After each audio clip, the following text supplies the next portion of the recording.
Welcome to the unboxing video for June 2017. This is going to be a long video, so let's just get right into it. This first box is from Zioncaster out of South Bend, Indiana. It's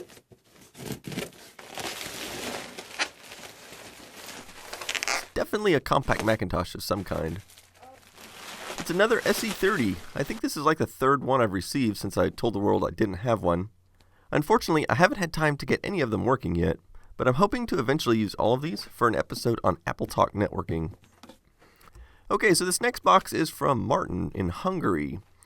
He said he was sending me some kind of vintage Casio digital watch. Interesting. It's a fully dot matrix watch, and it says it's a touchscreen. I was big into Casio watches back in the 1980s and 90s, so I'm surprised I've never seen this model before. The touchscreen was a bit hard to use at first, but eventually I got the hang of it. It's also hard to operate when trying to get it at just the right angle for the camera to see the screen. I'll have to adjust this band to fit my tiny wrist. Okay, there we go. That doesn't look half bad on me. I mean, who needs an Apple Watch, huh? Anyway, this is very cool. Thank you, Martin. I may wear this around some. The next box is from Haven Johnson. I'm not sure what's in here. He said it was some Commodore 64 stuff. Okay, so what we appear to have are a bunch of games on disc. Very nice. So what's this next thing? Aha, I've heard of these, but I've never actually seen one in person. It's an Ethernet card for the Commodore 64. And apparently it does come with a plastic case, but I'll need to drill my own holes to make it fit. And this is a box of thermal paper. However, if you're watching this now, I've already used this in a video a few weeks ago on the Game Boy camera. Here's a better view of all the disc games. I'm not familiar with about half of these, so hopefully I'll have some time to try them out. So, thank you, Haven. Okay, so this box is from... Okay, I'm not sure who it's from. It's certainly from overseas somewhere. Okay, so this is the CVX4, which is a clone of the Kovacs speech thing. And this was sent to me by a guy named Serge. And I already did an episode on this, so I'm sort of showing you this out of order. Actually, he sent me two of these. And by the way, it's possible to use these in a stereo configuration if you have two parallel ports. In the third bag is a little MIDI synthesizer that you can attach to the feature connector on a Sound Blaster card. So I'll have to show that eventually. The next donation I got was this old Radio Shack tape drive, and it was hand delivered to me by Samuel. So thank you, Samuel. Next box is from Andrew out of London, Ontario. He said he was sending me some Commodore stuff. Ah yes, the Commodore 16. I actually already have one of these. But what I was really wanting was the matching cassette drive that I do not have. The nameplate is coming off, but I'm sure I can fix that. And the power supply is the European style. I actually didn't know Canada had a different plug style from the USA. Unfortunately, the one thing I wanted, this cassette drive, seems to have been destroyed in shipping. Yeah, at first I thought maybe I could fix this, but I think I'm going to declare it a total loss. Well, it's the thought that counts. So, thank you, Andrew. The next package is from Emily out of Plymouth, Michigan. She may be my one and only female viewer. I believe she was sending me some sort of toy keyboard to review. Wow, this is an impressive packing job with custom formed cardboard slots and everything. So, we have a little keyboard with a note attached. Anyone who wants to read that can pause the video. Suffice it to say, this is essentially the modern-day toy keyboard, and she wanted to see how I thought it compared to toy keyboards from the 1980s. So, I'll probably be doing an episode on this eventually. This next box is from Amazon, so I wasn't sure who sent it to me at first, but it turns out this is from Justin. I guess he got tired of seeing all the old and busted soldering equipment that I use, so he sent me this nice soldering station. So yeah, this is pretty cool. It's fancier than anything I've ever used before. There were also a variety of other tools included in the box, and I'll have to confess I don't know what half of these are even for. Still, I'm sure you'll see some of this being used in the next episode that involves soldering. So, thank you very much, Justin. And we've got a big and heavy box here from Steven out of Portland, Maine. And I know what's in here because I actually volunteered to pay for the shipping on this, but I won't spoil the surprise for you. So, do you recognize this keyboard? Let's see if the rest of the system arrived intact. And here it is, the K-Pro 2 in all of its glory. It's even got a little disk drive protector things. I powered it on and it seems to work. You'll definitely be seeing more of this thing in a later video, so I won't spoil any of it. So thank you very much, Steven. Here's a box from Thomas Caldwell out of Monroe, Washington. This is one of these where he said it would be a surprise. I'm usually hesitant to accept packages without knowing what they are because I may already have one or just flat out not want it, so I hate for people to risk the trouble of shipping me something if I can't use it. So let's see what this mystery box contains. What we appear to have here is a Sega Genesis with a custom paint job. Very interesting. Here are the matching controllers. And this is cool. It's a cartridge with 6 Genesis games on it. Several of these are popular games too. And this is not bootleg. It appears to be official from Sega. Also in the box is some kind of vintage calculator. I've never seen anything quite like it before. And then here's some sort of 3D headset. This is most likely predates the Oculus. Okay, so thank you, Thomas.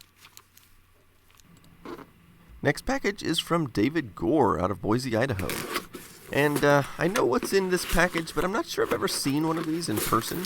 Notice it says AST on it.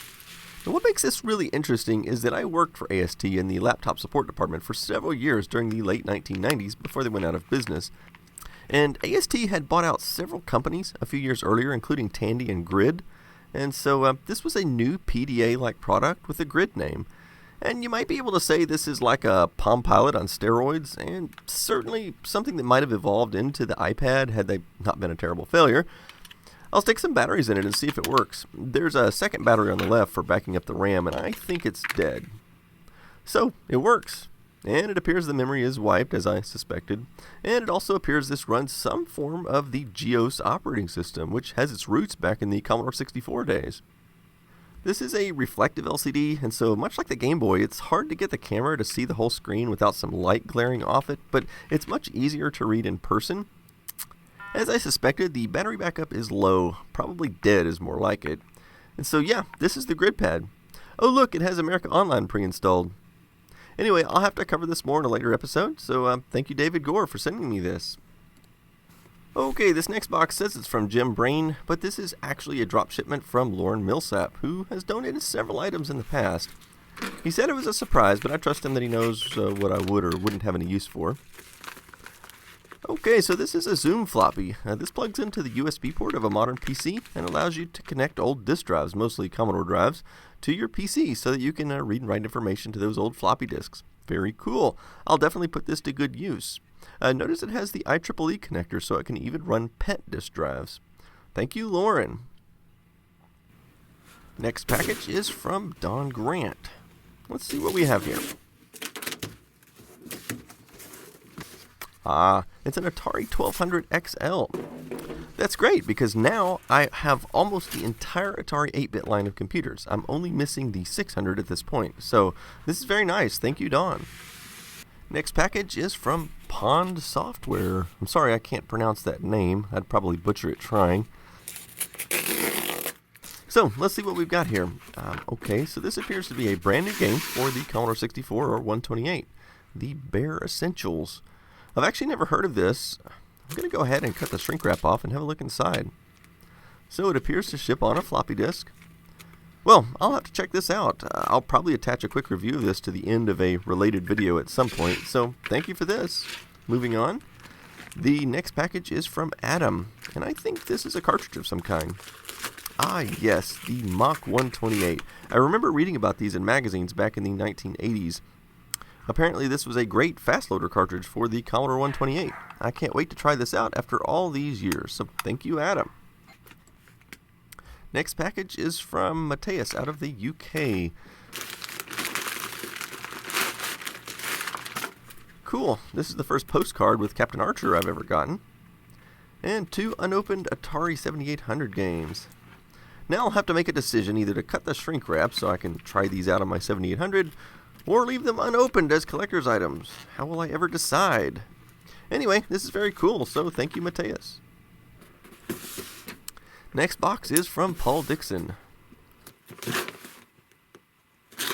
Check it out, a sound sampler for the Commodore 64.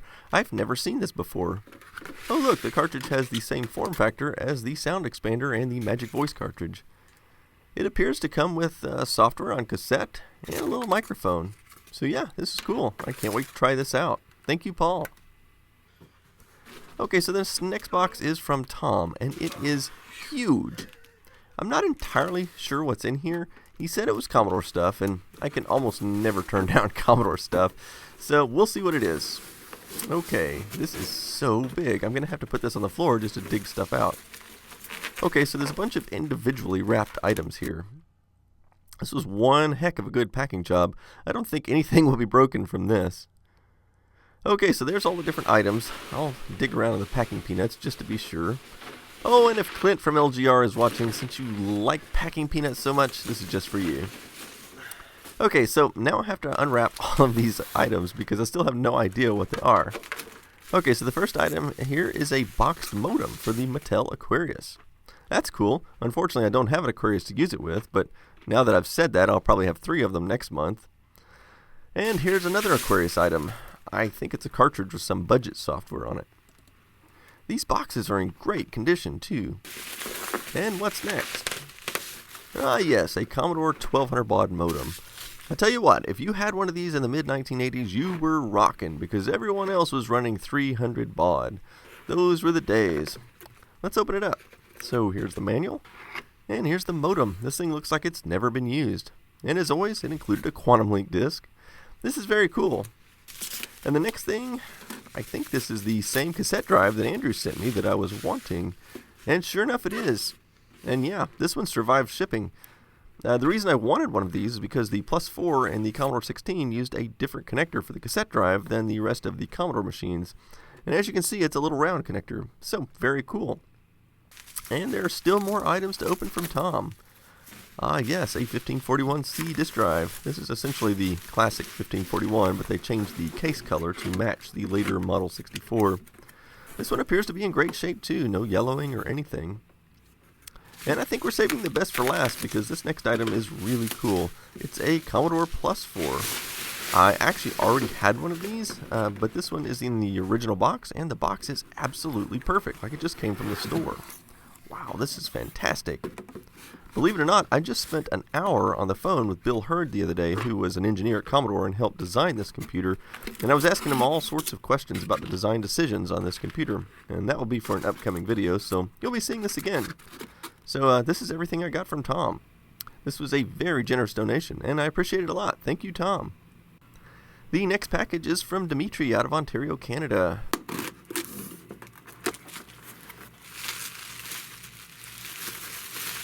So these are some clones of the old Nintendo Game & Watch devices. And these were actually made back in the Soviet Union right before the breakup.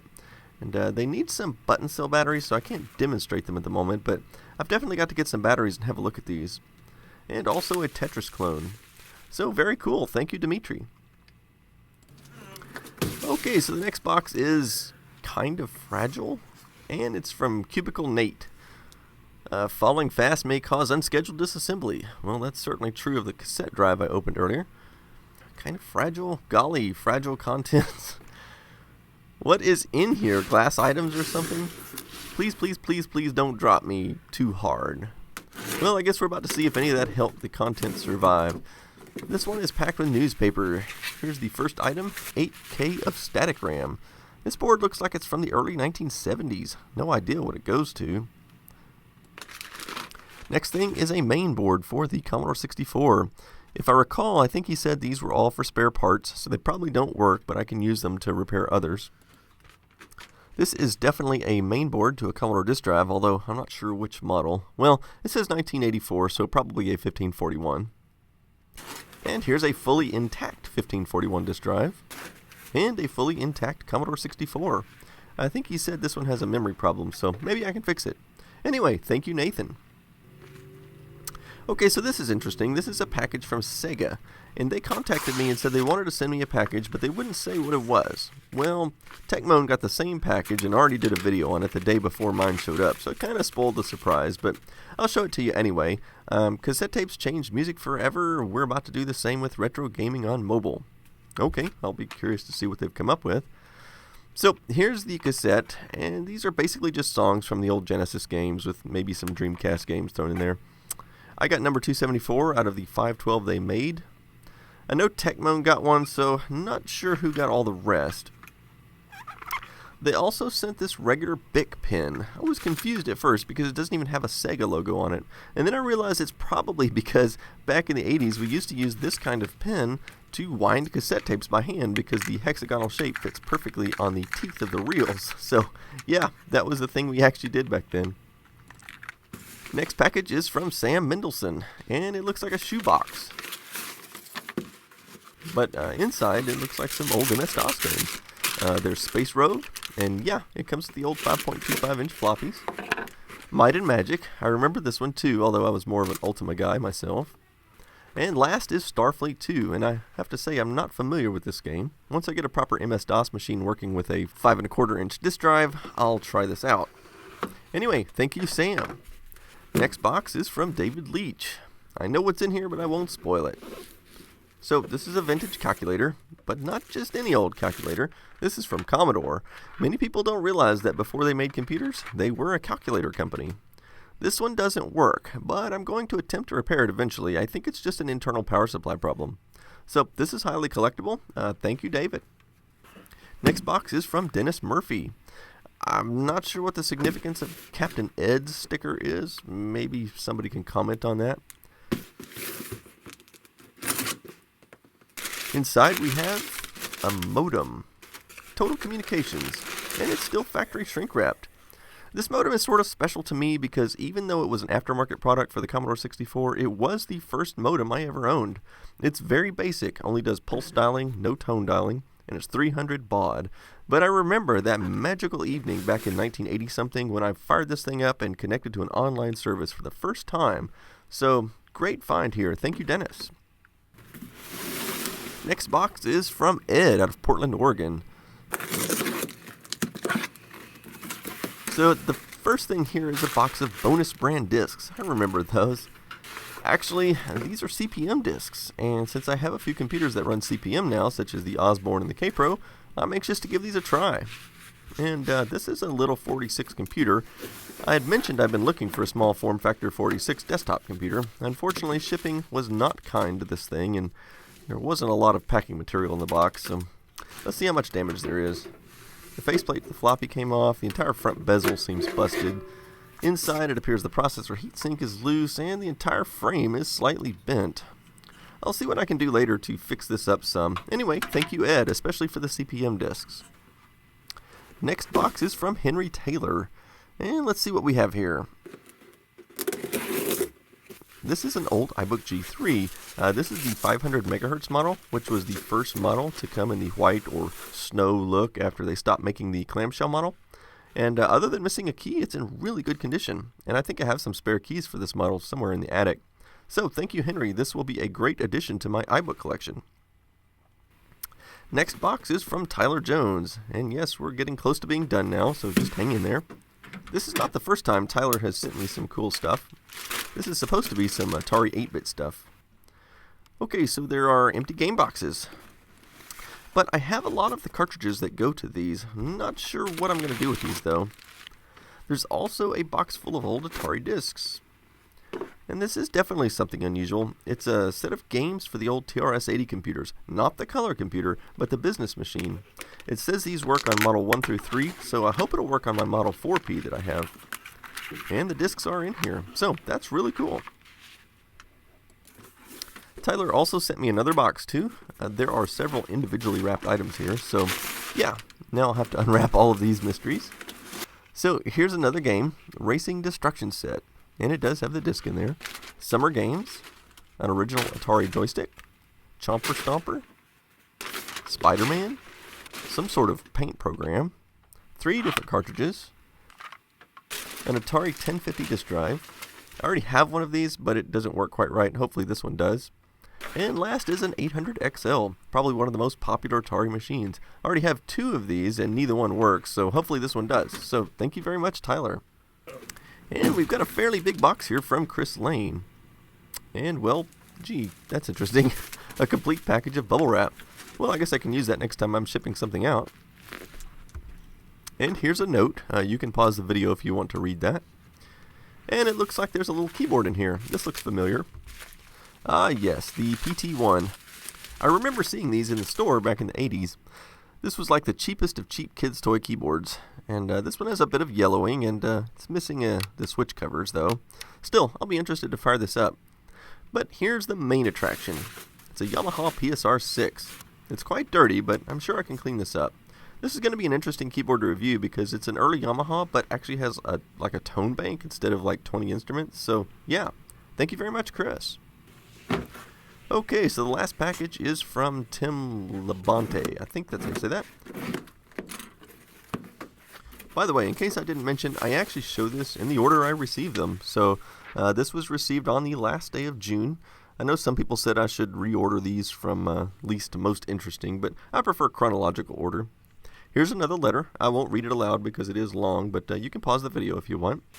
So yeah, this is a Macintosh Lc3, and this finally completes my collection of Macintosh Lc series, although I think somebody is sending me the machine that came after this one that looks similar.